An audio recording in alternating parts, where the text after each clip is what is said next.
The schoolhouse in America is a familiar sight. To many adults, almost too familiar. In sight, but relatively out of mind. When they do think of it, some people know school as a place where children are taken care of, conveniently for them, 5 or 6 hours a day, 9 or 10 months a year.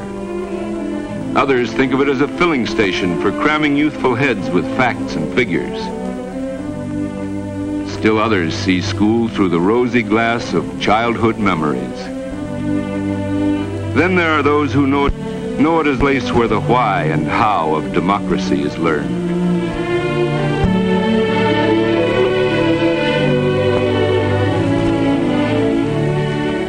But what is democracy? Can a course be written on it? Is it more than a salute?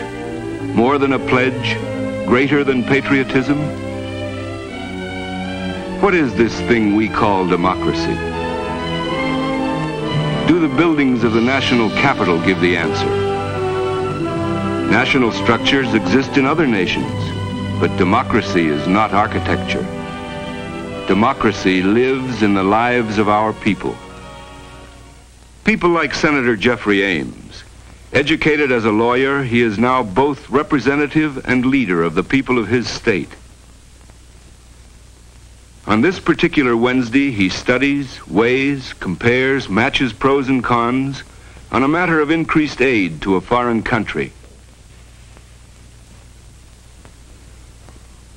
There's a man in his outer office with his own views on that subject. The senator's got to make up his own mind and risk his chance of re-election on his decision.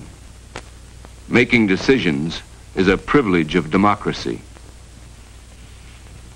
But the same day, at the same time, housewife Catherine Colmar also has decisions to make.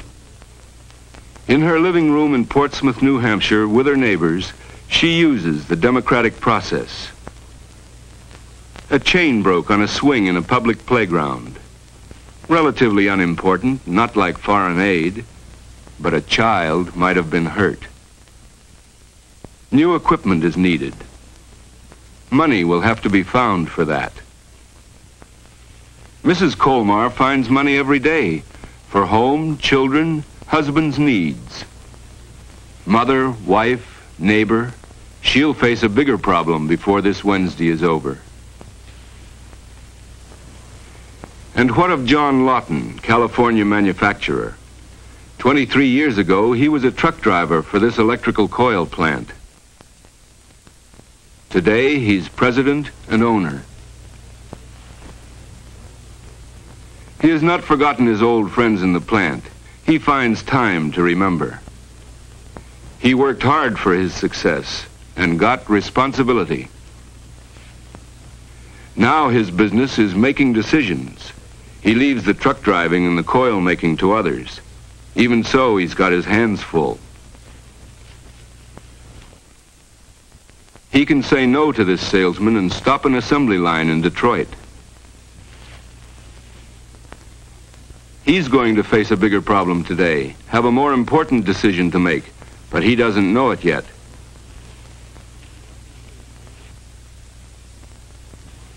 Andrew Maley works in Lawton's plant. Came here about 5 years ago from a small farm, worked up to master machinist. He and Lawton aren't as well acquainted as some of the old-timers, but they're getting to know each other. Maley's respected by his fellow workers. He always gives a hand when the going gets rough. The way they work, the way they think, produces the goods the nation needs. The adjustment they make on a lathe, the way they settle a grievance, spells democracy.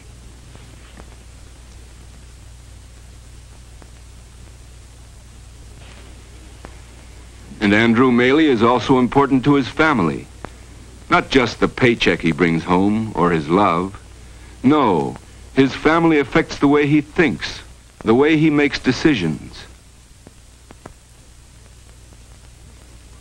And Fred Gorman, the farmer of Pennsylvania, are his decisions important? They are if the nation wants to eat. Mistakes by Fred Gorman and his fellow farmers could undermine the strength of the country. Their productivity, the rightness of their procedures, feed and sustain a whole people. What kind of training gave them the knowledge of the land?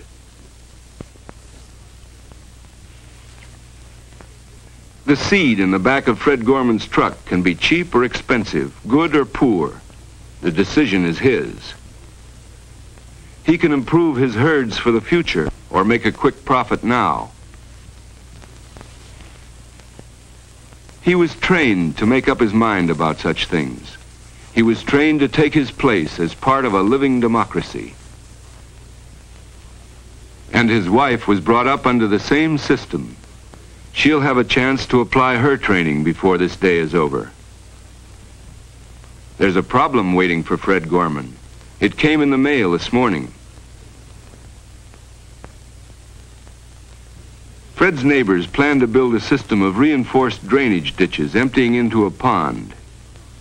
That constitutes a problem for Fred and Mrs. Gorman. The best place for the pond is Fred's orchard. It's the lowest land in the area.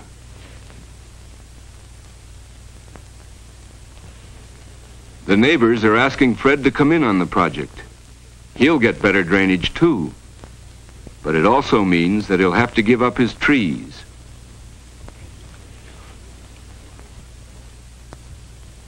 I wonder how Norm Erickson would feel if they were his trees. I bet he'd be glad to settle for the drainage he's got now. Now, Fred, you know this whole area needs better drainage. The Ericksons, look at the trouble they've had the past several years. And you remember Tom Bartlett's silo was almost washed away last spring. We haven't had so much trouble. That's no guarantee, Fred. If we don't do something to help, our land is going to get like theirs. And you know it. I don't like the idea of losing those trees.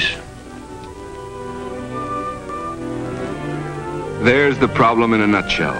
A tough one to crack. His land and his neighbor's needs. A dictator could solve it for Fred, but he prefers to do his own thinking.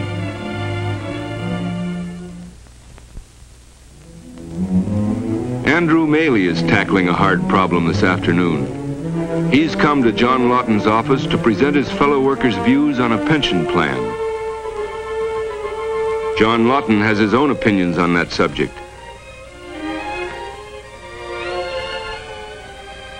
One thing they both know. They live in one world, and they were both taught to settle their problems in the world in which they find themselves.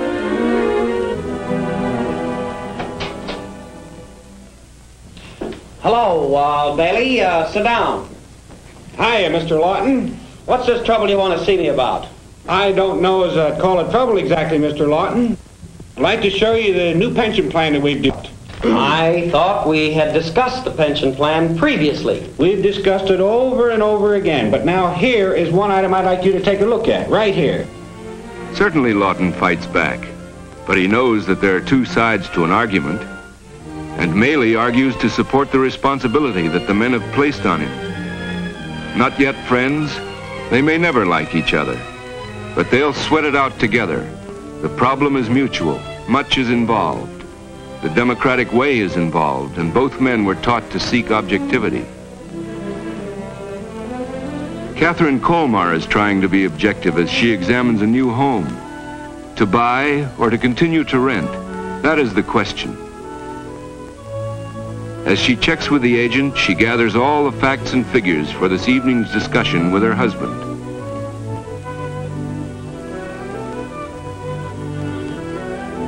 If they do buy, their present furniture will have to fit into the new space.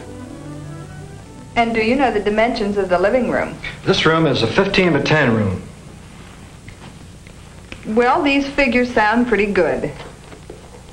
My, what lovely ivy on the house next door. Who lives there? I think you'll find those neighbors to be very congenial, Mrs. Colmeyer. An awfully nice family.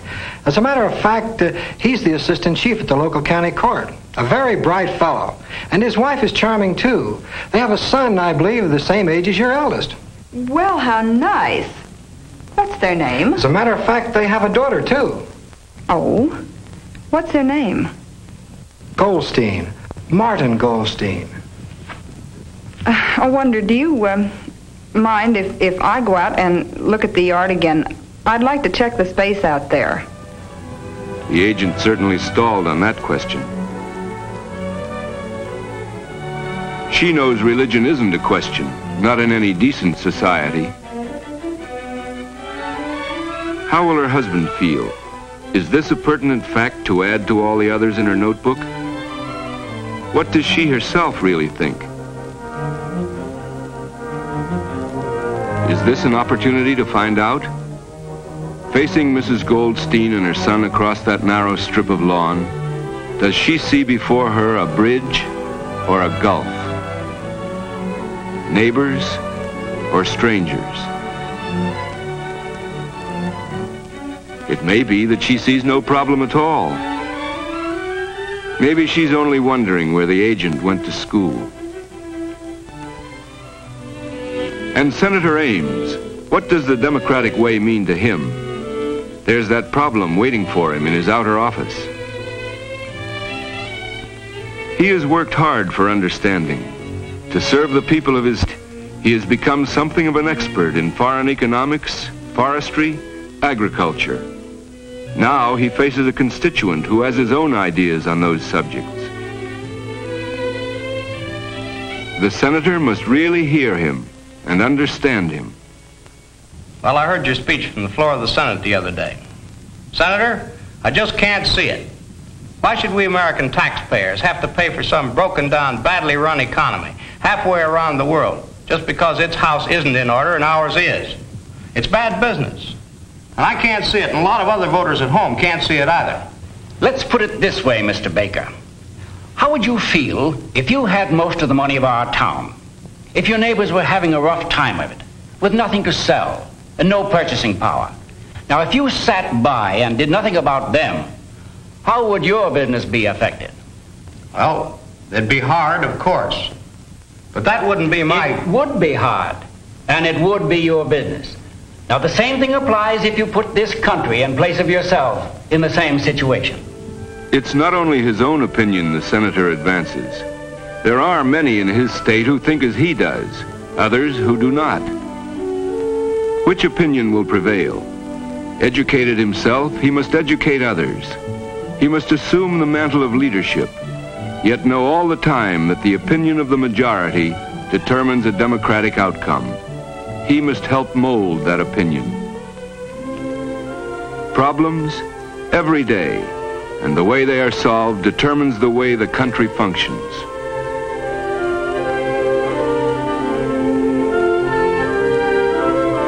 Dictate or discuss?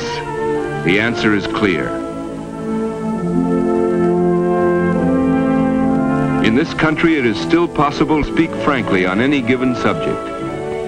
A good merchant knows how to evaluate such public comments. He went to school. It is still possible to have freedom of choice. Problems every day. Yet there is an instinct to be civil and considerate of others.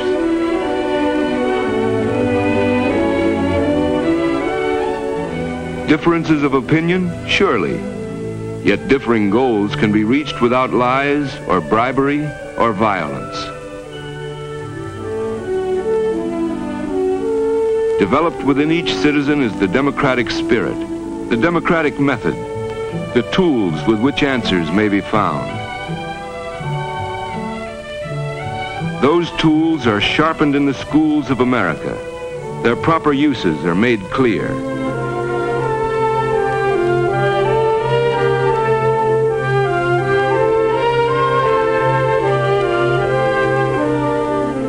Learning to read is more than just that. A man must learn to recognize lies, know the danger of the half-truth. A citizen must be able to speak in his own fashion. Neil, would you like to read now? But Peter had a bright lantern which showed him the way, and soon he had come all the way. That was fine. Karen, would you like to read now? The statesman must know how to make others listen, how to evaluate and transmit what he reads. The foundation of national debate on great issues is built stone by stone in the classroom. History is freedom's weapon, fine minds speaking simple truths through the centuries, and sometimes even more important, the lament of tens of thousands dying in a gas chamber.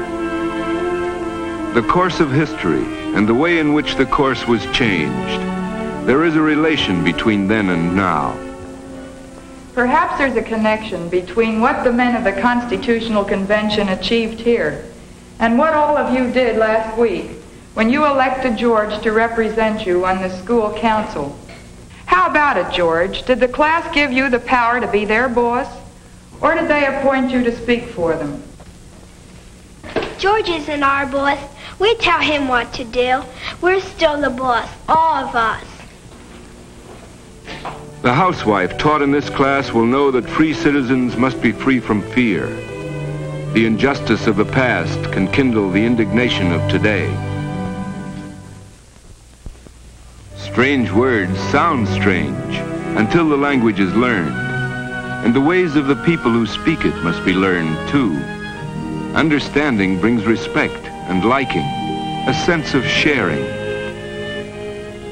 A team consists of 15 players, whereas soccer requires but 11.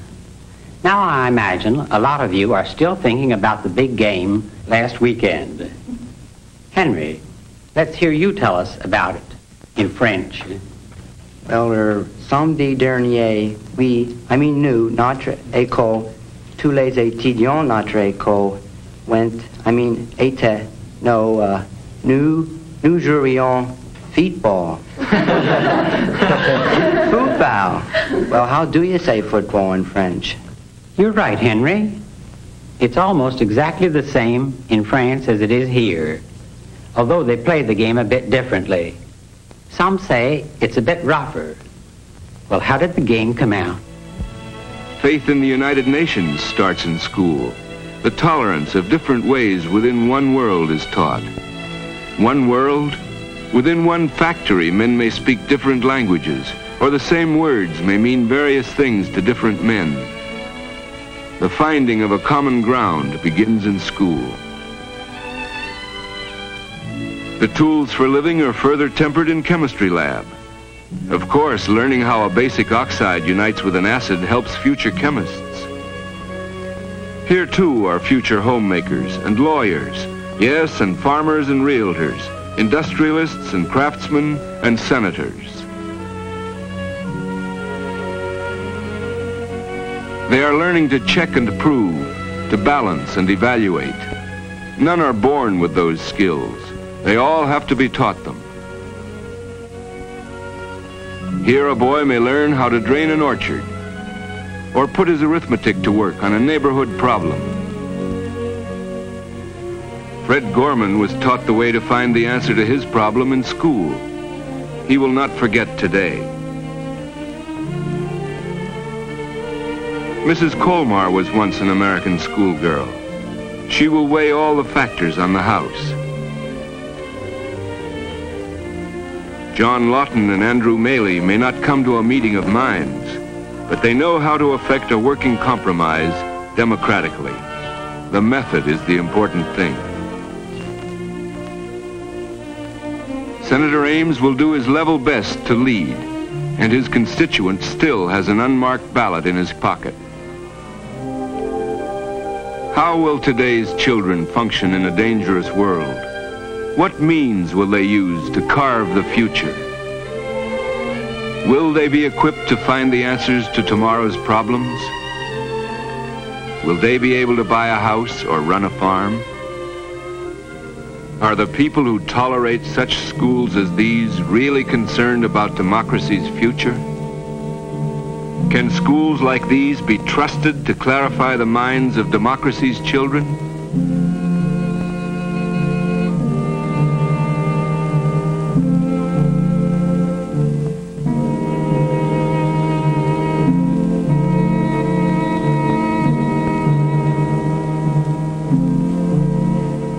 There's a reasonable doubt that youngsters can find clarity in schools like this.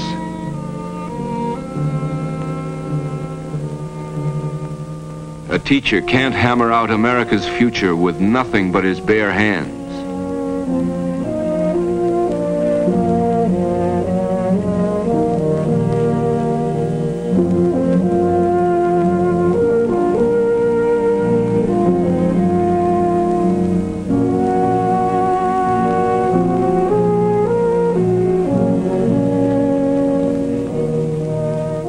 An overworked teacher has too much work to do, that's obvious.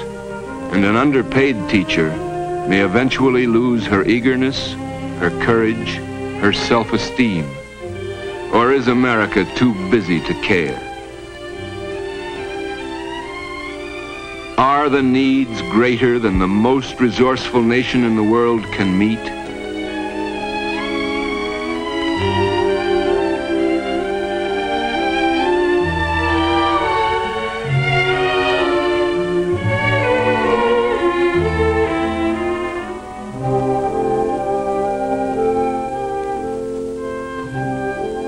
This classroom is a challenge to democracy.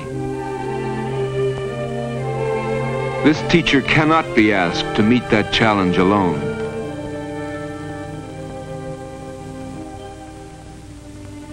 A school like this holds more promise for America's future.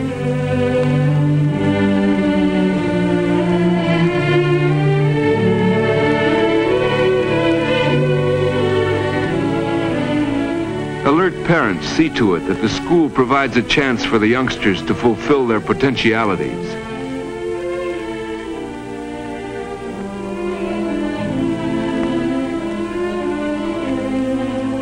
Regimentation is considered primitive in good American schools. The children have an opportunity to stretch the muscles of their own initiative. They can fly and fancy any place they please. The air age acquires personal meaning. It's not easy to learn the meaning of freedom.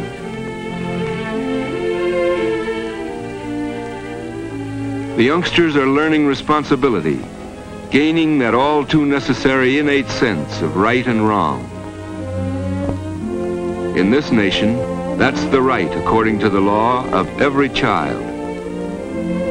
That right must be extended to more and more children every day. Rights. The right of access to information.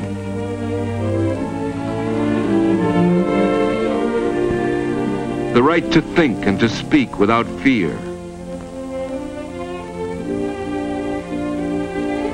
The right to work toward chosen goals.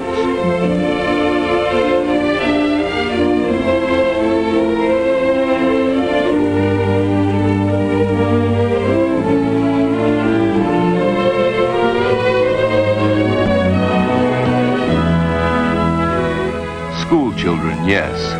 But in schools, they learn the ways of liberty which they must practice tomorrow to keep America free. As congressmen, businessmen, housewives, farmers, labor leaders, as Americans, their decisions and the way they make them will determine the nature of our democracy. Today in our schools, we can secure blessings of liberty to ourselves and our posterity.